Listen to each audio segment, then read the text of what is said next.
Hello guys, welcome back to my channel. So యూఎస్లో cricket ఎలా ఆడతారో చూపిస్తాను ఈరోజు మీకు. సో చాలామంది తెలియదు క్రికెట్ ఆడతారని, బట్ ఇక్కడ వచ్చాక మాకు బేస్బాల్ గ్రౌండ్స్ ఉంటాయి. బేస్బాల్ గ్రౌండ్స్లో క్రికెట్ ఆడతారు. యాందిరయ్యా యాన్ చేస్తున్నా.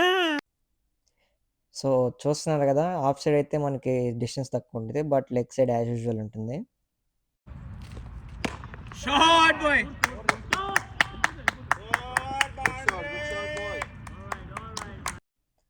మొత్తానికి మ్యాచ్ అయితే గెలిచేసాం. చూస్తున్నారు కదా, ఫుల్ ఎక్సైట్మెంట్లో ఉన్న టీం అంతా. బట్ ఇది స్కోర్ కార్డ్, నేనైతే 30 రన్స్ స్కోర్ చేశాను. మ్యాన్ ఆఫ్ ది మ్యాచ్ మా ఫ్రెండ్ మనీష్కి వచ్చింది. బాగా మంచి బౌలింగ్ వేశాడు. అలాగే ఇది స్కోర్ కార్డ్ చూడండి.